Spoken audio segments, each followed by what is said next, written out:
the way that the catalyst works is they have a perfect amount. That way it mixes and reacts with the rest of the stuff in the spray foam. So it uses it all up essentially. Well, obviously not all of it was used up, and it's off-gassing off of the foam. So there's only a few things that can really happen if you have more of this catalyst.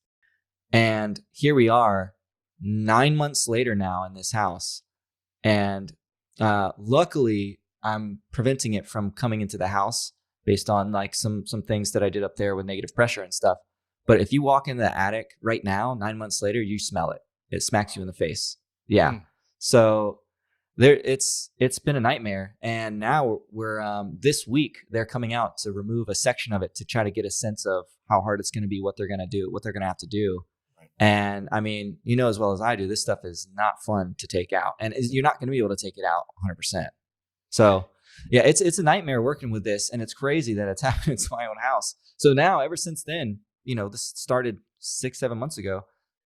I am not using spray foam on my jobs. You know, I'm actually, anytime we're running to an issue where we do have to retrofit or we have to air seal a situation, I'm like, no, thank you. I'd always assume the risk because the risk appeared to be small.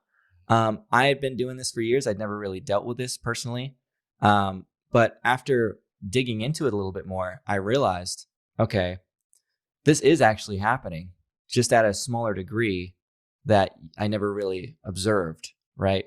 And so it's changing a lot of the way that I'm, you know, helping with these. I'm actually doing consulting down south right now with 2 different houses, and we're doing unvented attics, and we're finding ways to make these enclosed condition attics with no spray foam.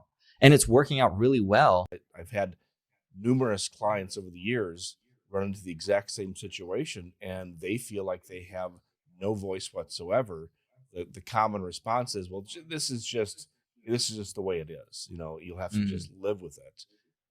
And although, as I told you on the phone last week, I've had clients who had to do like ice blasting in order to get rid of all the little particles that's out of the wood because they can't tolerate the chemical off-gassing. But 2 problems with that. One, do you know how many things in a safety data sheet says proprietary? Most of it. Yep. So you don't know what's what. Correct. And these are the types of things that we actually see during the breakdown. So you need to make sure, if you are checking for these things, that you have an air quality specialist that's really solid with their chemistry and this stuff. Because, you know, I've made this mistake in the past where I look at reports and I say, I don't see anything in the safety data sheet. And it's not that simple.